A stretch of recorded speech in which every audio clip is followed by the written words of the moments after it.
So here are some of the answers. Well, so that we could exercise free will. Well, that's a fine explanation, it seems to me. In fact, it could be really powerful. In fact, there's a 7th century theologian, Maximus Confessor, who finds that to be really, really important, that we utilize our deliberative will in not choosing to do that sort of thing. All right, so an exercise of free will, that's fine. But now we can ask certain things about the ramifications, and I think this is the narrative that we're used to. God gave us a commandment. Adam and Eve transgressed that commandment. God promised them death. Death must come to them.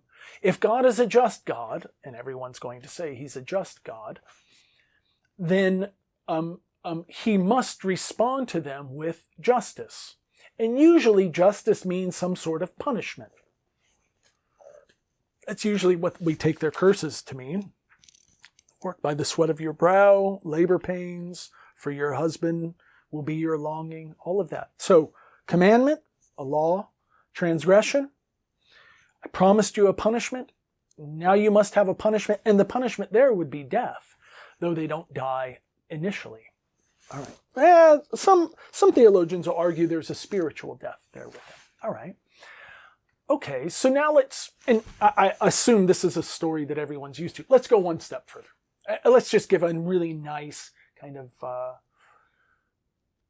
a nice Western theological narrative that we can do lots of things with it. Let's just take something about God's honor being dishonored. Whenever he gives a commandment, he's supposed to be obeyed. If his honor has been dishonored, because he is immortal and eternal, that means his honor will be dishonored eternally. He's uncreated. So when you ask, what is there that we can do in order to make up for our transgression? The answer is, there's nothing you can do because he is immortal, he is uncreated, and you're created.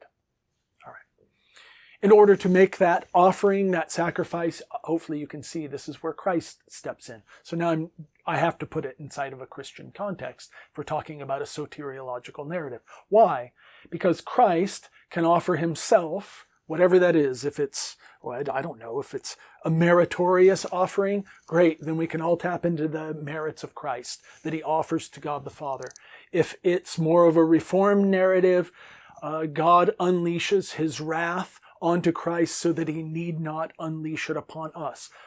Christ becomes the substitution on behalf of us, and he can do it, and he can restore God's uncreated immortal honor because Christ himself is uncreated immortal. He takes on human nature, our createdness, combines it with a divine nature, is a divine person, and can offer up that offering forever on our behalf. And I don't care which denomination you belong to, that's pretty much going to be your narrative.